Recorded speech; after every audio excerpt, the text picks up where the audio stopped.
She walked in to buy a car. He told her she wasn't welcome. The next day her husband's Phantom arrived out front. Pam Bondi hadn't planned on being noticed, not in that way. It was a Tuesday, warm, breezy, the kind of Miami day that made you want to slow down and take the long way home. She wore a cream-colored blazer over a pale blue blouse, nothing flashy but clean, confident. Her heels clicked softly as she walked through the glass doors of one of the city's most exclusive car dealerships, tucked between a minimalist furniture showroom and a high-end espresso bar. No cameras, no assistants, just her. She didn't need a salesperson rushing her or someone throwing stats about horsepower or leather stitching. She'd done her research. What she needed was someone discreet, someone who could help her order a custom birthday gift for her husband, a man who didn't talk much but lit up like a kid around anything with wheels and power. Greg liked his cars like he liked his politics, classic, polished, and unapologetically American. She paused near a black Bentley parked on a raised display. Her phone buzzed. She ignored it. A young receptionist behind the glass desk looked up, paused, then picked up a sleek wireless phone and muttered something too quietly to hear. Pam didn't notice she was running her fingers along the stitching of the driver's seat, lost in thought, imagining her husband's reaction when he saw the car. Then came footsteps. "Ma'am, can I help you with something?" The voice was young, male, flat, polite. Pam turned. "Yes, actually, I was hoping to speak with someone about a custom order.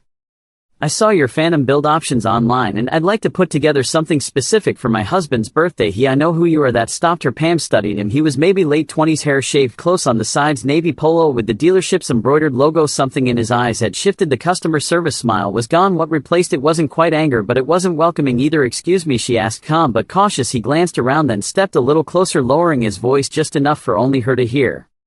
"You're Pam Bondi, right, from Florida, Trump's legal team?" She nodded slowly. "I'm sorry, but we reserve the right to refuse service. This dealership has a specific culture and standard of clientele. We believe in inclusion, tolerance, and diversity." Pam tilted her head slightly. "And how exactly does that exclude me?" The young man didn't flinch. "Some of your affiliations don't align with the values we represent. We've had clients express discomfort in the past when certain political figures make appearances here.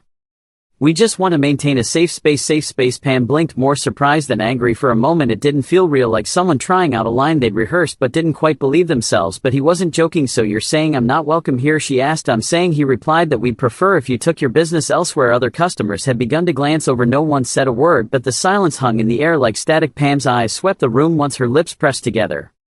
She didn't shout, didn't argue, just nodded once softly and turned toward the glass doors. Her heels clicked on the marble floor again, quieter this time. She didn't look back. Outside she took a long breath. The Florida humidity wrapped around her, but her face stayed composed. She reached into her purse, pulled out her phone, and walked to her car. She didn't cry, she didn't tweet, she just drove away. But what she didn't know was that Greg, her husband, was already waiting with a plan that would turn the situation completely on its head.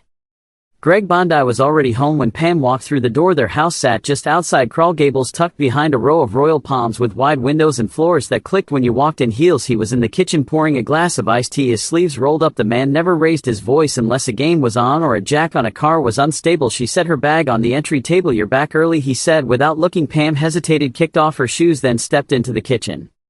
"Yeah, change of plans." Greg turned, his face shifted instantly. "What happened?" She exhaled slowly, leaned against the counter, and told him every word, every look. The phrase is still fresh in her mind. Specific culture, safe space, clients express discomfort. Greg listened, still a stone except for the slow movement of his hand tightening around the glass. He didn't interrupt. That wasn't his way. When she finished, he looked down at the counter for a second, then he asked, "You get the name of the guy who said it?"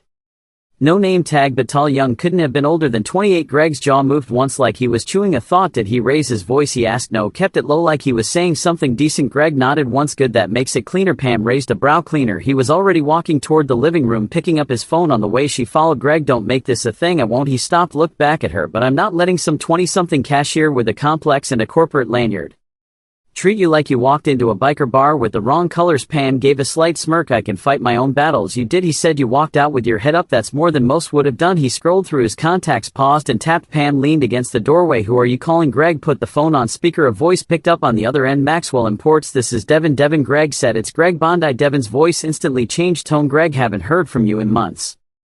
You still got that ghost I set you up with last year?" "Yes, still running like new." "Listen, I need a Phantom fully custom delivered to Miami and I need it there by tomorrow afternoon." Devin paused. "Tomorrow, Greg? That's tell the factory I'll pay for speed. Color obsidian black, interior deep caramel leather, walnut inlays, lamb's wool mats, full rear comfort package. You know how my wife likes her legroom." Devin let out a small whistle. "You serious?" Greg's voice was calm but sharp, dead serious. Devin didn't ask questions. Alright, I'll call in a favor. Anything else? Greg looked at Pam. Make sure it's delivered directly to Palmetto Lux Motors on Miracle Mile. No drop-offs, no waiting. Roll it right off the truck in front of the showroom. Make sure someone records it. Devin chuckled. I like where this is going. Consider it done. Greg ended the call, turned to Pam and tucked the phone into his back pocket. She folded her arms. You're making a scene. No, he said. I'm making a point. She walked toward him slower now, thoughtful. You're spending almost $500,000 to prove something to a kid who probably doesn't even know how financing works. Greg shrugged. I'm not doing it for him. He walked past her, opened the patio door and stepped out to the poolside. The air smelled faintly of chlorine and blooming jasmine. Pam stood inside, arms still crossed, unsure whether to laugh or roll her eyes, but deep down she understood it wasn't about revenge. It wasn't even about politics. It was about reputation, about showing people that dignity didn't mean weakness. But that was only half of it.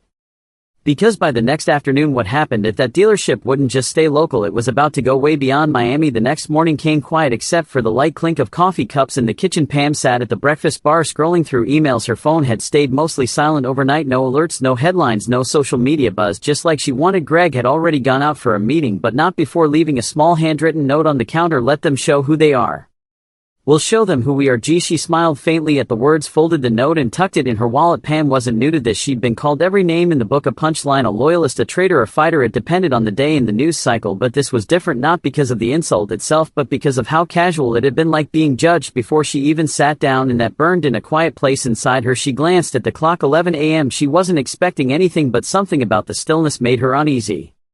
Not scared, just aware. Then her phone vibrated. A message from Greg. Watch the Palmetto Lux Instagram in about 5 minutes. She frowned. What's he up to? She opened the app. The dealership's account was mostly showroom shots, monthly sales promos and staff highlights, but at the tube a red circle pulsed around their profile. They were live. She tapped. The camera was shaky at first, held by a young employee outside the glass entrance. It was already mid-broadcast. A large truck was backing up to the front doors, flanked by 2 dealership staffers who looked confused. One of them, Pam recognized him, was the same young manager from the day before. War. The live comments started rolling. Why they unloading in front? Is that a Phantom? Whose car is this? Look at the wheels on that thing. The back of the truck opened with a hiss. Out rolled a jet black Rolls-Royce Phantom, sleek, shining under the Florida sun like it was made of oil and glass. No dealership sticker, no test drive tag. It was already plated. The name tag inside the windshield read, for Mr. Greg Bondi, paid in full. There was no press release, no spokesperson, no anger, just delivery. The camera caught a glimpse of the young manager again. His face was pale, his mouth didn't move. Another staffer leaned and whispered something and his shoulders stiffened. Someone off screen asked who ordered that. The camera turned as a silver sedan pulled into the parking lot behind the truck. A man stepped out. Greg. He was in a dark jacket, sunglasses on, expression unreadable. He didn't wave or smile. He just walked up to the car, opened the door, sat inside and adjusted the seat like he'd done it 100 times. The young manager walked over, clearly unsure of what to say. The mic on the phone barely caught it. You here to see someone? He asked. Greg didn't even look at him. He adjusted the rearview mirror, then calmly replied, no, I'm just here to remind you who you. Turned away. The live feed cut off seconds later. Pam stared at the screen, speechless. Her phone started vibrating again, this time with text. Friends, family, people from law school, even reporters she hadn't spoken to in years. Was that your husband? They really kicked you out yesterday. This is going viral. She set the phone down and picked up her coffee. No comments, no public post. She just sipped quietly, eyes focused on the garden outside. Greg returned 2 hours later. I think that made the point, he said, setting the keys gently on the counter. Pam looked at him. It was a little theatrical. He smiled. So was the way they dismissed you. She didn't argue, but neither of them expected how fast that video would spread or what kind of storm was about to start brewing online. By late afternoon, the clip had made its way to Twitter, Facebook, Reddit, and a handful of group chats. Pam would never be part of it. Had been reposted with shaky commentary, sarcastic memes, and even slowed down versions of Greg's reply, captioned with things like coldest line of the year. Pam didn't even have to say anything. People were doing the talking for her. Meanwhile, the dealership tried to clean things up. Their Instagram went quiet. Comments were turned off. The original live was deleted within hours, but it was already too late. Copies were everywhere. Even a local blogger had written a short piece titled Miami Luxury Dealer Refuses Conservative Figure Gets Delivered a Phantom in Return, and it was catching fire inside the dealership behind the tinted glass. The mood had shifted fast. The young manager, his name was Aiden Brody, was pacing inside his office. He wasn't just nervous, he was scared. He'd gone off script. The dealership didn't have an official political stance. His statement to Pam personal, and now it was about to cost them. A senior exec from their parent company had already called twice. Why would you say that? She barked over speakerphone. I was trying to protect the space, Aiden stammered. She's controversial. I thought it would make people uncomfortable. You thought? She snapped. You thought you could speak for the entire company. You don't think, Aiden, you execute policy, and now your statement has us trending for the worst reasons imaginable. He rubbed his temples.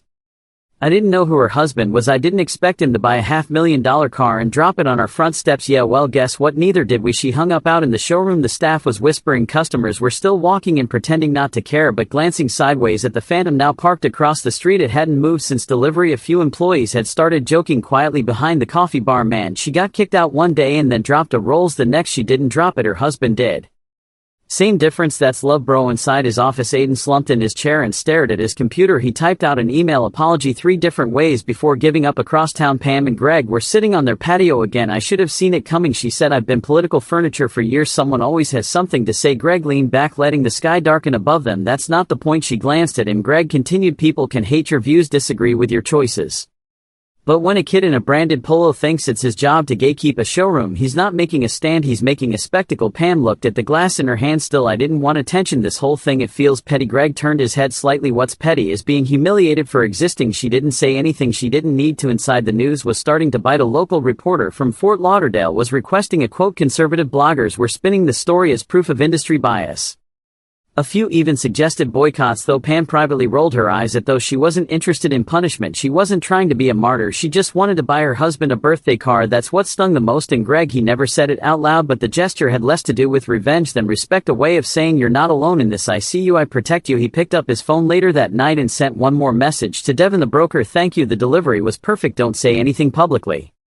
This wasn't a PR stunt, Devin replied. Understood, but just so you know, that clip, it's blowing up. Greg replied, let it. But while the internet played referee and the dealership scrambled behind the scenes, something much bigger was starting to shift, and not just online. The public was watching closely now, and people were taking sides. The following morning, Pomelux Motors opened at 10 a.m. sharp like always, but the energy was different. Customers weren't just walking in to browse or ask about warranty extensions.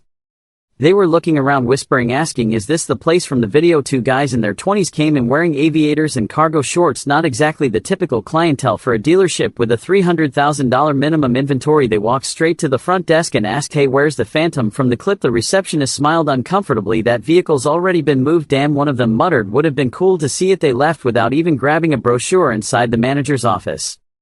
Aiden Brody was spiraling. The corporate email thread had grown overnight, with words like liability, brand damage, and client discrimination bouncing between executives. Someone from legal had requested a full transcript of every client interaction from the past week. The dealership's general manager, an older guy named Trent who usually stayed in the background, finally walked into Aiden's office and closed the door. Tell me exactly what you said to her. Aiden's mouth was dry. I told her we reserve the right to refuse service. That her presence might make other clients uncomfortable. Trent folded his arms. You said that to Pam Bondi in a dealership built on client relationships. She's a public figure. Controversial. I thought you thought wrong. Aiden didn't respond. There wasn't a version of this where he looked good outside. Another customer asked to speak to someone about the car in the video. When told the Phantom was no longer on site, the customer shrugged and left without a word. Meanwhile, across Miami, in a quiet conference room on the 18th floor of a law firm overlooking Biscayne Bay, Pam was sitting with a friend, Marta Gibbons, a retired judge turned consultant. No cameras, no lawyers, just coffee between 2 women who'd seen what power could do when it got lazy. Marta sipped slowly. You sure you don't want to respond? Pam shook her head. If I say something it becomes a war, then they get to play victim. True, but people are talking, they want your side. Pam leaned back. They're filling in the blanks just fine without me. Marta studied her for a moment, then nodded. You always did know how to wait out a storm. Pam gave a half smile. I've just learned when silence costs less. Meanwhile, the dealership's problems were growing. A local station aired a short segment that evening titled, Did Politics Get Bambi Banned from Buying a Car? It wasn't flattering. The footage showed the delivery truck, the stunned reactions, the car slowly rolling down the ramp. Voice-over commentary danced between legal rights and public perception. Then came the phone calls. Customers started canceling appointments. A high-profile buyer postponed a delivery until the dealership clarified its stance. A luxury SUV that was scheduled for pickup stayed on the lot untouched. Trent held a meeting that night with the entire staff. We don't take political sides, he said flatly. We sell cars, we build relationships, that's our brand, and whatever this was, that wasn't it. Nobody mentioned Aiden by name, but everyone knew. Later that evening, Greg pulled into their driveway. He'd taken the Phantom out for its first proper drive just around the city. A few looks, a couple of compliments from people who didn't even know what they were looking at. He walked inside, dropped his keys on the counter, and found Pam in the living room flipping through the news with the volume low. You see the Channel 7 piece, he asked. She nodded briefly. He sat beside her. You okay? She thought for a second. It's strange the video didn't show what happened inside, just a response, and somehow that was enough. Greg looked at her. It was more than enough, he said, but the internet wasn't done. And while Pam stayed quiet, more people famous and not started speaking up. Suddenly the story wasn't just about a car, it was about who gets treated how and what happens when the tables turn. 3 days after the delivery, Pam's name was trending again, not because of a press conference, not because she said anything, but because someone had tagged her in a screenshot from a closed Facebook group. It was a post by a woman named Karen Finley, a Miami resident who'd happened to be in the dealership the day Pam was turned away. She hadn't recognized Pam at first, but after seeing the video she pieced it together. Her post read, "I was there that day. She didn't argue, she didn't raise her voice, she just walked out. I didn't even know who she was at the time, but now I wish I had said something." Within hours the post was shared thousands of times. News outlets started picking it up. Suddenly the story had a second wind. It wasn't just a clip anymore, it was a narrative, a woman wronged not by words but by tone, by the assumption that she didn't belong. And the public was eating it up. People began filming themselves talking about it. Some agreed with the dealership, others were furious. One TikTok, a stitched video showing the walk of shame turned into the rite of dignity, got over 3 million views in 24 hours. Still Pam said nothing, no tweets, no interviews. She met with friends, had lunch, took phone calls, and each time someone asked, "Are you going to speak on it?" her answer stayed the same, no. But behind the scenes her silence spoke volumes. Brands began to reach out. A watch company wanted to gift her a timepiece, a private car club extended a free lifetime membership, a conservative think tank asked if she'd be interested in using the moment as a platform. She declined all of it. "This wasn't a stunt," she told Greg, "I just wanted to buy you a car." He smiled. "Well, you bought me a car and a lesson." Back at Palmetto Lux Motors the fallout was getting harder to manage. Trent, the general manager, sat in a back office with 2 corporate reps from Los Angeles. They'd flown in to deal with the mess. "We're considering placing you on administrative leave," one of them said to Aiden, who sat across from them, pale fingers tapping the armrest of his chair. "I made a mistake," he said, "but this backlash, it's politics. You can't punish me for trying to protect the store's image." The other rep, a woman in her 50s, leaned forward. "You didn't protect the image, you damaged it." That woman didn't shout, she didn't protest, she didn't film anything, and now everyone sees her as the reasonable one. Aiden looked away. "They didn't fire him." Not yet, but he knew the writing was on the wall. Every day fewer customers were walking in, and every day more people came just to take pictures outside, hoping to catch a glimpse of the car that started the storm. One man even proposed turning the video into an NFT at home. Pam sat on the back patio with Marta again, this time with lemonade instead of coffee. "You know what I keep thinking?" Pam asked. "What's that?" "If I'd yelled or made a scene, they would have had a reason to paint me as the problem." Marta nodded. "But you didn't." Pam looked out at the garden. "That's the thing, they expected a fight. They were ready for the loud version, but they weren't ready for someone just walking away. That's what shook them," Marta said. Greg walked out just then, 2 glasses of wine in hand. He handed one to Pam. "You hear what that dealership's offering now?" She raised an eyebrow. 10% off for first-time buyers. Social media promo codes, they're scrambling. Pam gave a quiet chuckle. "Discounts won't fix reputation." Greg clinked his glass against hers. "No, but maybe silence will keep building yours." But even then Pam had no idea that a national outlet was preparing to run a segment about the incident, turning this quiet moment into a conversation far bigger than any of them expected. It aired on a Thursday night, national TV primetime, a 5-minute segment on a major news magazine show. Introduced with that smooth voice, everyone recognized what happens when a former attorney general walks into a luxury dealership and is told she doesn't belong. This week a quiet moment turned into a viral message. About politics, pride and power. They replayed the now familiar clip of the Phantom being delivered, slowed down the moment Greg stepped out of the car, added a soft instrumental in the background to drive the point home. A journalist narrated the story like it was a parable. They brought in a cultural commentator who described the act not as petty but as this elegant resistance. Another guest said this wasn't about left or right, yeah, it was about dignity. "We're so used to outrage we forget how strong quiet can be." Pam watched the segment from her living room, feet tucked under her on the couch, hands wrapped around a lukewarm mug. She didn't smile, she didn't frown, she just watched. Greg sat next to her, flipping through a pile of unopened mail. "Is it weird?" he asked. "What, seeing your life narrated like a case study?" Pam shrugged. "I've seen stranger things on cable news." He chuckled. The phone buzzed, a message from an old colleague, someone who hadn't spoken to her in years. "I just saw the story. You did more by saying nothing than I could have." With a speech, Pam didn't reply. She didn't need to. The dealership, in a last-ditch effort to regain footing, posted a vague statement the next day. It didn't name her, it didn't mention the incident, but it was clear who it was about. "We are committed to creating an inclusive environment where all customers feel welcome. We recognize that recent events have sparked conversation and we are listening." The comments were shut off within an hour. Aiden Brody was quietly moved to a different location. Greg never parked the Phantom in the garage. He kept it outside, polished under a custom car cover, parked just a few feet from the edge of their lawn. Neighbors would occasionally stop and ask about it, and Greg would just say, "Birthday gift from my wife." But even after all the media attention, even after the segment aired, Pam never tried to turn the moment into anything more. She didn't use it for clout, she didn't turn it into a speech, she didn't try to win the internet, because sometimes the most powerful message is silence backed by action. Not everything has to be shouted.